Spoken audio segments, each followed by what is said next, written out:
dears, how you are? Hope you are safe at home. Okay, welcome back to social science class. Children, what we have learned in the previous classes? Do you remember? Yes. First World War, fascism and Nazism, then Second World War. Hope you all have understood the topics well. Now let's moving on to the new topic. Colonies became free. Are you ready? Okay, you are ready. Let's begin. Children, post Second World War, dominance of imperial powers was questioned. After the Second World War, the dominance power was questioned by the colonies. So, European countries could not suppress the intensified national movement in colony. They could not control the agitation by the colony. So, the USSR and the USSR, which emerged as the superpower during this period, USSR and USSR were the superpowers after the Second World War, supported freedom movement in the various European colonies. They supported the colonies in this period. USA and USSR supported the colonies for the freedom. So gradually, colonies started to secure freedom from the imperial's control. This process is called colonization. ക്രമേണ ഓരോ കോളനികളും സ്വതന്ത്രമാകാൻ തുടങ്ങി. ഈ ഒരു പ്രോസസ്സിന് പറയുന്ന പേരാണ് decolonization. Clear? Children, can you name some of the leaders in various countries who fought for freedom? Mahatma Gandhi, India. Nelson Mandela from South Africa. Kwame Nkrumah, Ghana. Jomo Kenyatta from Kenya. Children, now let's moving on to the new topic, Cold War. See, the USA and USSR that formed an anti-fascist alliance during the Second World War parted from each other after the war. We know that in the Second World War, USA and USSR, they are both the alliance. They were the same alliance. After the Second World War, they separated each other. So the USA floated a new alliance of capitalist country, while the USSR led the socialist nation. USA ഒരു മുതലാളിത്ത രാജ്യത്തിന് നേതൃത്വം നൽകിയപ്പോൾ നമ്മുടെ USSR ഒരു socialist ആശയങ്ങൾക്ക് നേതൃത്വം കൊടുത്തു. അങ്ങനെ രണ്ടും ആശയപരമായി രണ്ട് ചിന്താഗതിക്കാരായിട്ട് after the second world war the separated. So these two blocks, capitalist bloc and the socialist blocks that represented the contradictory ideas continued their political and diplomatic work. ഇങ്ങനെ ആശയപരമായിട്ടുള്ള അവരുടെ വ്യത്യാസത്തിനനുസരിച്ച് അവരവരുടെ ശത്രുതകൾ രണ്ട് ഭാഗത്തും രണ്ടുപേരും തമ്മിലുള്ള ശത്രുത മൂർജിക്കാൻ ഇത് കാരണമായി. Because they are the two ideologist. So this enmity based on the ideological conflict and the diplomatic confrontations was called the Cold War. ഈ ആശയപരമായിട്ടുള്ള സംഘർഷവും നയതന്ത്രമായിട്ടുള്ള യുദ്ധത്തിനും പറയുന്ന പേരാണ് called war. Clear? Though the USA and the USSR were in the same ally during the Second World War, differences among the countries led them to lead the capitalist bloc and socialist bloc respectively. Historian Arnold Toynbee had described this ideological division as bipolar world. Military pacts during Cold War. North Atlantic Treaty Organization, NATO, America and allies. South Asia Treaty Organization, SEATO, America and allies. Central Treaty Organization, CENTO, America and allies. Warsaw Pact, Soviet Union and allies. Children, now let's moving on to the next topic, non-aligned movement and alternative part to bipolar bloc. Let's discuss in detail the leaders who introduced the concept of non-aligned movement. Jawaharlal Nehru from India, Kamal Abdul Nasser, Egypt, Marshal Tito, Yugoslavia, Ahmad Sukarno from Indonesia.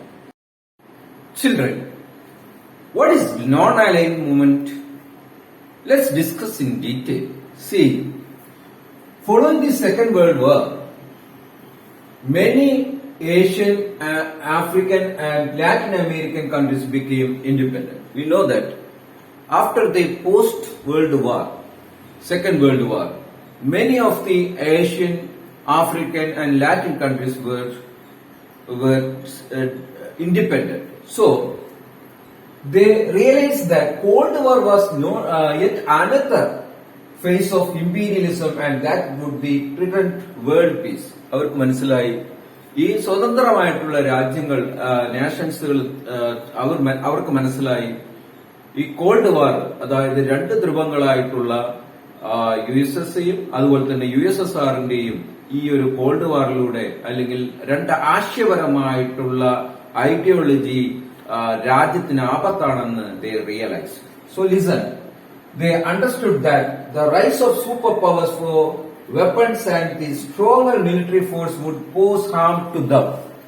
അപ്പോൾ പരസ്പരമായിട്ടുള്ള രണ്ട് ഐഡിയോളജിയും അതുപോലെ തന്നെ ആശയപരമായിട്ടുള്ള കോൺഫ്ലിക്റ്റും ആയുധപരമായിട്ടുള്ള ശേഖരണങ്ങളും രാജ്യത്തിന് harmful ആണെന്ന് അവർ realise ചെയ്തു. So listen, they realized that only world science war and conflict accelerates economic and social development. അവർക്ക് മനസ്സിലായി ഒരു രാജ്യത്തിന്റെ വികസനം എന്ന് പറഞ്ഞാൽ അവിടെ എക്കണോമിക്കലും അതുപോലെ തന്നെ സാമ്പത്തികമായിട്ടുള്ള വികസനമാണ് എങ്കിൽ അവിടെ ഒരു യുദ്ധമില്ലാത്ത ഒരു അന്തരീക്ഷമായിരിക്കണമെന്ന് ഈ സ്വതന്ത്രമായിട്ടുള്ള രാജ്യങ്ങൾ തീരുമാനിച്ചു. Clear? The idea of the non-aligned movement was mooted at the meeting held Bantum in Indonesia in 1955. The first conference of the non-aligned countries was held in Belgrade in 1961. Non-alignment doesn't mean to keep aloof from world affairs. Rather, it is to face many issues we confront, by Jawaharlal Nehru said, indicating the objectives of movement. Children, now let's moving on to the next topic, West Asia, Pachim Asia. Today I came bearing an olive branch in one hand and the freedom fighter's gun in the other. Don't let the olive leaves fall from my hand. ഒരു കൈയിൽ സമാധാനത്തിന്റെ ഒലീവിലയും മറുകൈയിൽ വിമോചന പോരാളിയുടെ തോക്കുമായാണ് ഞാൻ വന്നിരിക്കുന്നത്. ഒലീവിലകൾ എന്റെ കൈകളിൽ നിന്ന് നഷ്ടമാകാതിരിക്കട്ടെ. Yasar അറഫാത്ത്. Children, this is extract from the delivered speech of Yasser Arafat, the chairman of Palestine Liberation Organization, on the UN Assembly in 1974. Until the First World War, the territory including Palestine was part of Turkish Empire. As Turkey was defeated in the war, Britain took over the region. Since the Jews helped Britain in the war, the then British Foreign Secretary Arthur Balfour declared the establishment of the Jewish nation in West Asia as a reward. It is known as Balfour Declaration. Children, nowadays the Palestine issue is going on. Now, let's discuss Zionism. What is Zionism? See, Zionism is an international movement with an objective of the establishment of the homeland for the Jews. ജൂതന്മാർക്ക് വേണ്ടി ഒരു പുതിയൊരു രാഷ്ട്രം ഉണ്ടാക്കാൻ വേണ്ടിയാണ് Zionism movement ഉണ്ടായത്. We already discussed about that in the previous classes, Hitler and the Jews. In Germany, Hitler massacred so many Jews. So this incidents agitated the Jews to, they intensified to establishment a nation for the Jewish. So listen, this intensified the demand for the separate Jewish state. Listen, so in 1948, the nation Israel was formed. After 1948, Israel nation was formed. Consequently, many wars broke out between Israel and Arab nation. During this time, many conflict between the Israel and Arab were done. Listen, Israel seized Palestine, expelled the Palestinians from their homeland. Israel പലസ്തീനെ പിടിച്ചെടുക്കുകയും അവരെ ഹോംലാൻഡിൽ നിന്നും expel ചെയ്തു, അവരെ അവിടെ നിന്നും പറഞ്ഞയക്കുകയാണ് ചെയ്തിരുന്നത്. So listen, the Palestinian refugees migrate to various Arab countries. After that, the Palestinians they moved from Israel and they refugees to the nearby the Arab countries. So, in this contest, with an objective of the establishment nation for the Palestinians, a movement called Palestine Liberation Organization (PLO) was formed with Yasser Arafat was its president. അപ്പോൾ പലസ്തീന് വേണ്ടി ഒരു രാഷ്ട്രം ഉണ്ടാക്കാൻ വേണ്ടി പലസ്തീനുകാർ ഒരു movements ഉണ്ടാക്കി, that is PLO, Palestine liberation movement. Yasser Arafat was his president who formed the PLO. See, after a series of bloodshed and the massacres, Israel's agreed principle to the recognize Palestine as a free nation. കുറെ കോൺഫ്ലിക്റ്റുകൾക്കും രക്തച്ചൊരിച്ചുകൾക്കും ശേഷം ഇസ്രായേലിനെ ഒരു സ്വതന്ത്ര രാഷ്ട്രമായി മാറ്റാമെന്നുള്ള തീരുമാനത്തിലേക്ക് എത്തുകയും this agreement mediated by the US is called the Oslo Pact 1993. 1999 യുഎസിന്റെ മധ്യസ്ഥതയിൽ ഒരു സന്ധി ഉണ്ടാക്കി, that is known as the Oslo pact. But the provisions in the pact are yet to be implement. ആ പ്രൊവിഷൻസ് ഇതുവരെയും ഇംപ്ലിമെന്റ് ചെയ്തിട്ടില്ല എന്നുള്ളതാണ് വാസ്തവം. What an idea about the Zionism? Oil as a political weapon. West Asian holds half of the world's total oil reserves. Following the Arab-Israel War, an Organization of Petroleum Exporting Countries (OPEC) of oil exporting countries was formed. Arab nations used oil export as a strategy to resolve Palestine issue. They executed the strategy by reducing oil production and hiking the price. Zionism, an international movement to establish a Jewish state. The idea of establishing a Jewish homeland was first mooted by the writer Theodor Herzl. He proposed his idea of Jewish homeland in his book, The Jewish State. Now, let's moving on to the next topic, disintegration of Soviet Union, decline of Soviet Union. Children, let's discuss in details what factors that led to the decline of Soviet Union. The administrative measures of Mikhail Gorbachev, Glasnost and Perestroika, deviation from the basic principle of socialism, corruption and inefficiency of the bureaucracy, failure in bringing about changes in economic sector. With the resignation of Gorbachev as president in 1991, Soviet Union formally ceased to exist. Naturally, this ended Cold War. Clear? Then, This disintegration of Soviet Union had a wide impact of international relations. A unipolar world has emerged under the leadership of USA in the place of bipolar. After the disintegration of Soviet Union, America became the number one power in the world. So, നേരത്തെ ഉണ്ടായിരുന്ന bipolar system മാറി unipolar സിസ്റ്റത്തിലേക്ക്, unipolar ബ്ലോക്കിലേക്ക് America ഒരു വൻ ശക്തിയായിട്ട് മാറി. Clear? Now, let's moving on to the note topic. Unipolar world, American dominance.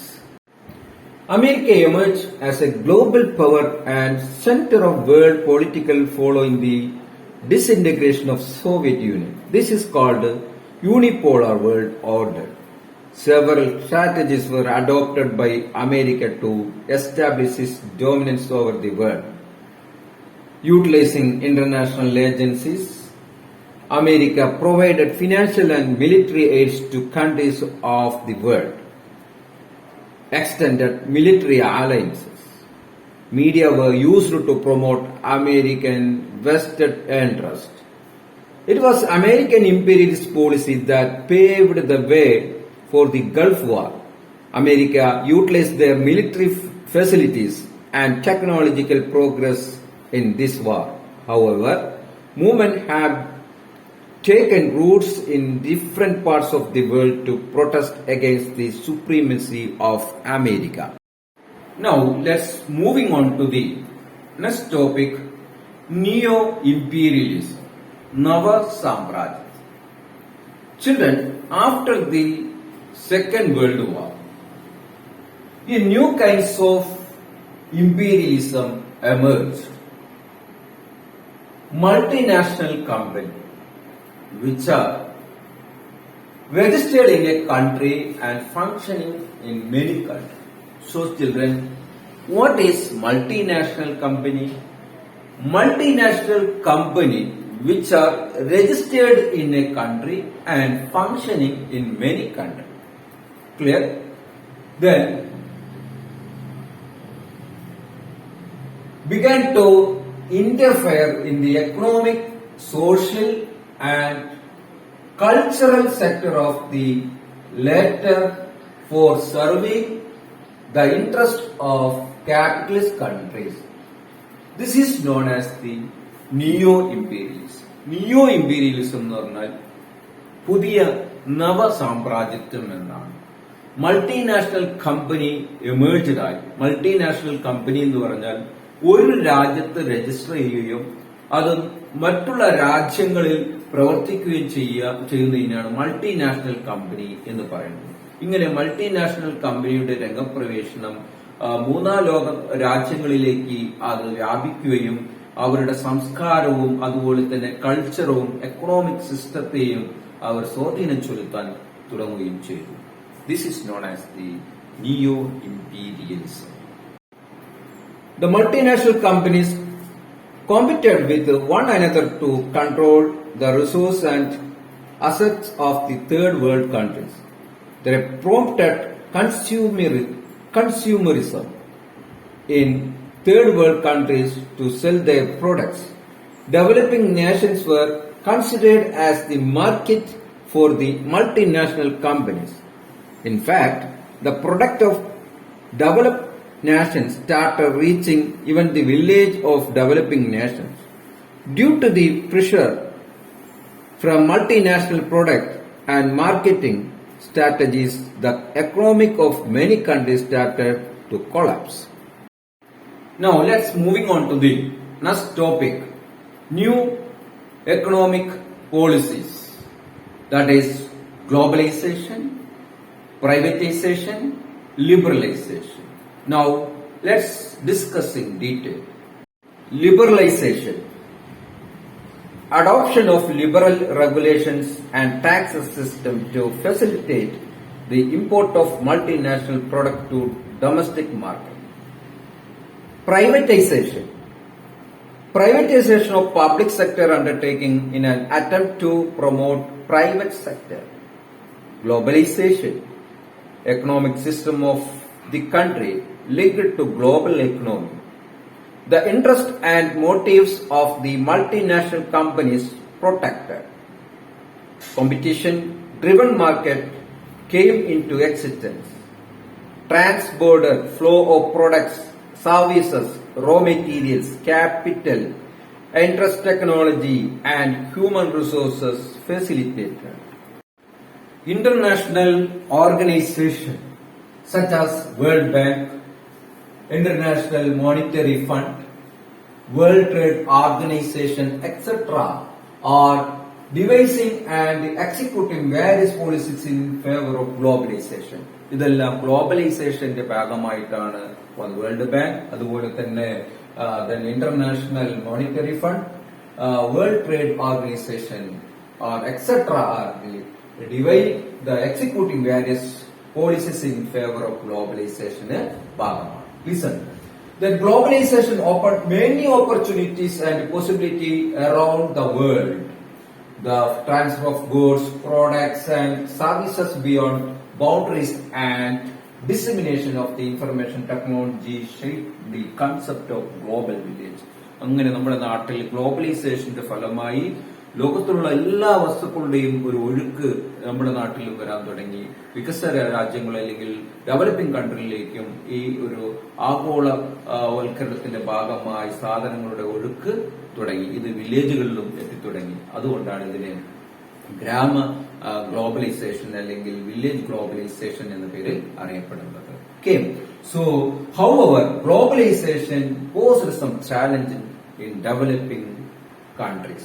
What are the challenges? What are the challenges of the globalization? We can discuss in detail. The intervention of multinational companies challenge the concept of national state.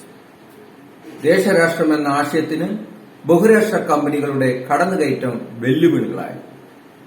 Led to destruction of indigenous culture. തദ്ദേശീയ സംസ്കാരങ്ങളുടെ തകർച്ചയ്ക്ക് വഴിയൊരുക്കി. Price of agricultural products plumb. കാർഷികോൽപ്പന്നങ്ങളുടെ വില ഇടിഞ്ഞു. Public sector undertakes were destroyed. പൊതുമേഖലാ സ്ഥാപനങ്ങൾ തകർന്നു. Government withdrew from social service sectors. സാമൂഹ്യ സേവന മേഖലകളിൽ നിന്ന് സർക്കാരുകൾ പിന്മാറി. Natural resource were looted. പ്രകൃതി വിഭവങ്ങൾ കൊള്ളയടിച്ചു. The circumstances that led to the beginning of imperialism. The challenges faced by the imperialism and the impact of imperialism had a crucial role in shaping the history of 20th century. 20ാം നൂറ്റാണ്ടിൽ ഇംപീരിയലിസത്തിന്റെ ആവിർഭാവവും ഇംപീരിയലിസത്തിന് ഏൽക്കേണ്ട വന്ന പ്രയാസങ്ങളും ക്രൈസസുകളും and the after effect of the imperialism ആയിരുന്നു 20ാം നൂറ്റാണ്ടിന്റെ ചരിത്രത്തിലെ പ്രധാന വിഷയം. So children, what we have learn in the chapter in the world in the 20th century? Yes, we have learned the First World War, Nazism and Fascism, and Second World War. Finally, we discussed the post-World War. Hope you all have understood the topics and the chapter well. I will meet you soon with a new chapter. Be safe until we meet again. Thank you for being with me. Think positive.